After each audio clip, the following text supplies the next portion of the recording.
Κυρία Γιάννη, να καλέσω στο βήμα της Δόξα τη Δήμητρα Νικολογιάννη.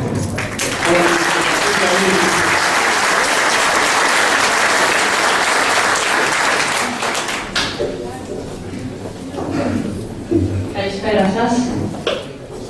Αισθάνομαι συγκίνηση γιατί δεν είχα φανταστεί ποτέ ότι σε τόσο νεαρή ηλικία θα συνομιλώ με τους πολίτες μου και θα συζητάμε για το μέλλον του τόπου μας. Τουλάχιστον να βρίσκομαι εγώ σε αυτή τη θέση. Είναι όμως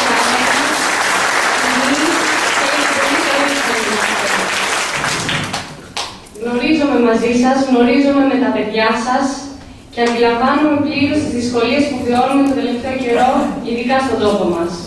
Την ανεργία, τις περικοπές μισθών και συντάξεων, τα προβλήματα που μπορεί να έχουν δημιουργηθεί στον αγροτικό τομέα και τη δυσκολία επιβίωσης των μικρομεσαίων επιχειρήσεων. Η Θεσπρωτεία είναι ένας όμορφος νομός κατά γενική ομολογία. Είναι ένας νομός με προβλήματα που πρέπει να λυθούν. Είναι ένας νομός με πλεονεκτήματα που πρέπει να εκμεταλλευτούν. Το ΠΑΣΟΚ έχει μια ιστορία πίσω του. Έχει 2 χρόνια διακυβέρνησης και κάποιους μήνες με κυβέρνηση συνεργασίας με τον Πρωθυπουργό του Λουκά Παπαδήμου, αλλά έχει μια ιστορία από την ίδρυσή του, από τον ιδρυτή του, τον Ανδρέα Παπανδρέου, ο οποίος φρόντισε και έφερε στη χώρα μεγάλες και σημαντικές αλλαγές. Συνέβαλε στην συμμετοχή της χώρας στην Ευρωπαϊκή Ένωση. Υπήρξαν μεγάλα έργα υποδομής, υπήρξε κοινωνικό κράτος και κοινωνική δικαιοσύνη.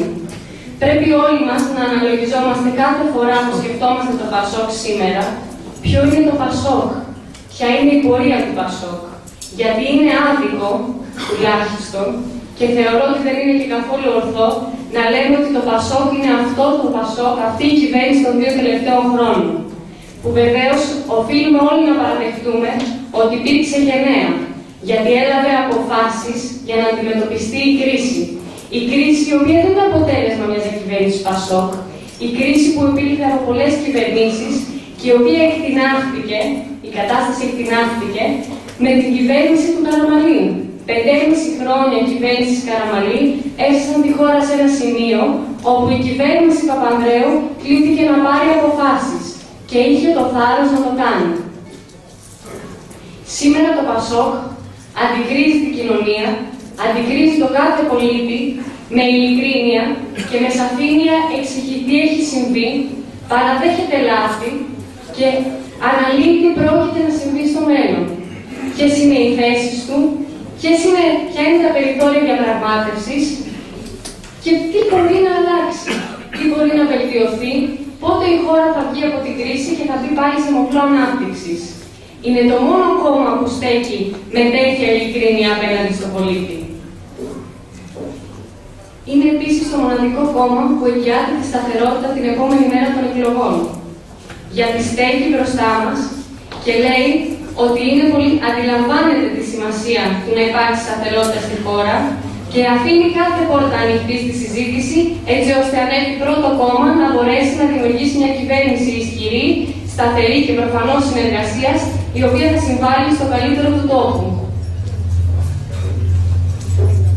Η Θεσπρωτεία, ως νομός, με τα προβλήματα που έχει, καλείται αυτή την περίοδο να παίξει ένα σημαντικό ρόλο στην ευρωπαϊκή πορεία της χώρας, στην δυσκολία που έχει η Ευρωπαϊκή Ένωση και την κρίση που ζούμε είναι ευρωπαϊκή, η Θεσπρωτεία καλείται να αποκτήσει ευρωπαϊκό ρόλο. Ως νομός με τέτοια θέση, που ενώνει τη Δύση με την Ανατολή, ενώνει την Ευρώπη, τη Δυτική με την Ανατολική. Από τη θέση την οποία όλοι μπορούν να θεωρούν πέρασμα ή σταθμό, αυτή η Θεσπρωτεία πρέπει να γίνει ένα πρότυπο ευρωπαϊκού νομού. Για αυτή τη Θεσπρωτεία οφείλουμε όλοι μας να παλέψουμε, να καταφέρουμε να γίνει αυτό που ονειρευόμαστε και τόσα χρόνια προσπαθούμε. Όλη αυτή την περίοδο των εκλογών επισκέφτηκα αρκετές περιοχές, προφανώς δεν πρόλαβα όλες, συνομίλησα με αρκετό κόσμο. Ο προβληματισμός ήταν γιατί ΠΑΣΟΚ, ποιο ΠΑΣΟΚ, γιατί εσύ με το ΠΑΣΟΚ σε αυτή την ηλικία. Δεν θέλω κανένα ΠΑΣΟΚ, δεν θέλω κανένα κόμμα, δεν θέλω τίποτα, θέλω μικρά κόμματα. Ο καθένας είχε κάτι να πει. Είχα μία απάντηση. Προφανώς Πασόκ για τους λόγους που είπα. Εγώ Πασόκ γιατί είμαι νέα, είμαι αισιόδοξη και ελπίζω. Και δεν μπορώ να πάψω να ελπίζω. Εσείς Πασόκ, γιατί τουλάχιστον όσοι βρίσκεστε εδώ μέσα, βαθιά μέσα σας έχετε ακόμη ίχνη ελπίδας. Γι' αυτό είστε εδώ. Ή έξω από εδώ, έξω από εμάς Πασόκ, γιατί εμείς τους μεταφέρουμε αυτό το μήνυμα της ελπίδας. Αν θεωρείτε ότι δεν έχετε τόσο ισχυρή την ελπίδα μέσα σας, σας δίνουμε εμείς. Σας δίνω εγώ και οι νέοι της γενιάς μου που ελπίζουν.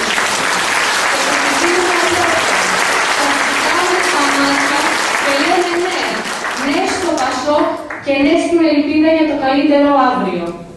Για την καλύτερη ώρα για τη γενιά μας πρώτα απ' όλα, για τη δική μου γενιά. Ο κύριος Ασκούνης είπε ότι οι νέοι αναρωτιούνται τι άλλο θα πάθω. Εγώ λέω στους νέους όλο αυτό το καιρό τι θέλω να μου συμβεί. Τους ρωτάω τι θέλετε να σας συμβεί. Και ποιος είναι αυτός που μπορεί να παλέψει για να σας συμβεί αυτό που θέλετε. Ποιο είναι αυτό το κόμμα. Δέχομαι κάθε πρόταση, κάθε άποψη με επιχειρήματα. Αλλά κανείς δεν είχε να μου πει μικρό κόμμα είναι αντιμοκρατία και από κάτω να έχει επιχειρήματα. Τίποτα. Απλά αντίδραση. Είπα λοιπόν στους νέους της ηλικίας μου ότι η αντίδραση είναι θεμιτή. Είναι απαραίτητη. Όμως πρέπει να αντιληφθούμε τι σημαίνει να αντιδράσουμε και με ποιο τρόπο. Τους καλώ λοιπόν και τους κάλεσα να αντιδράσουν μέσα από το Πασόκ, να συμμετέχουν στο Πασόκ, να ψηφίσουν Πασόκ για να εκφράσουν τη βούλησή τους για την κοινωνία και για το Πασόκ. Γιατί πολλοί από αυτούς ήταν στο Πασόκ και θέλω να πιστεύω ότι παραμένουν στο Πασόκ. Τουλάχιστον εγώ εξέλαβα και θετικά μηνύματα. Έχει έρθει η στιγμή η Θεσπρωτεία να σταματήσει να διώχνει τα παιδιά της. Και η Ελλάδα, αλλά κυρίως η Θεσπρωτεία.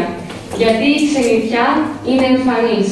Τα χωριά, τα ορεινά ερημώνουν και ο τόπος μας διώχνει. Γιατί και να θέλουμε να μείνουμε, δεν νιώθουμε ότι μας υποδέχεται έτσι ώστε να μπορούμε να επιβιώσουμε. Είναι όμως εφικτό. Είναι όμως εφικτό να παλέψουμε και μπορούμε να το καταφέρουμε.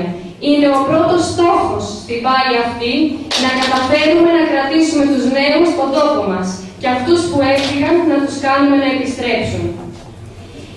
Η Θεσπρωτεία στην κάλπη μεταφράζει το αποτέλεσμά της σε έναν βουλευτή. Ως μονοεδρική περιφέρεια εκλέγει ένα πρόσωπο. Στέλνει ένα πρόσωπο στη Βουλή, ο οποίος θα είναι πρόσωπος του θεσπρωτικού λαού.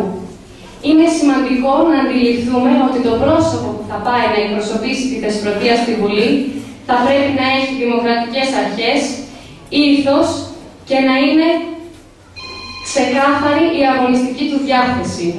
Πιστεύω ότι τέτοια άτομα μόνο στο ψηφοδέλτιο του Πασόκ υπάρχουν αυτή τη στιγμή στη Θεσπρωτεία.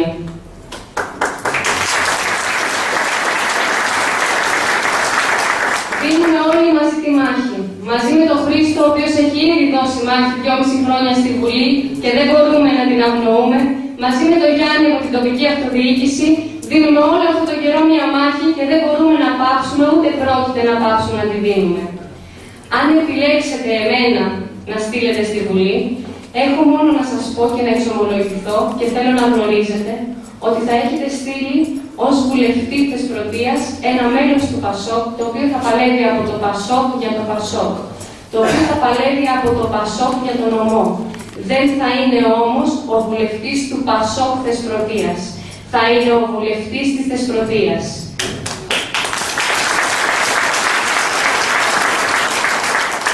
Ο πρόεδρος, όταν επισκέφθηκε την Κομοτηνή, οι νέοι φώναξαν ένα σύνθημα.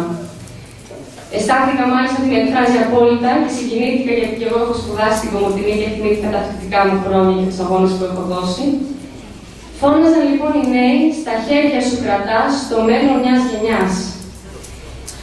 Κρατάτε εσείς, ο καθένας εδώ μέσα στα χέρια του, το μέλλον της δικής μου γενιάς, το μέλλον του παιδιών του.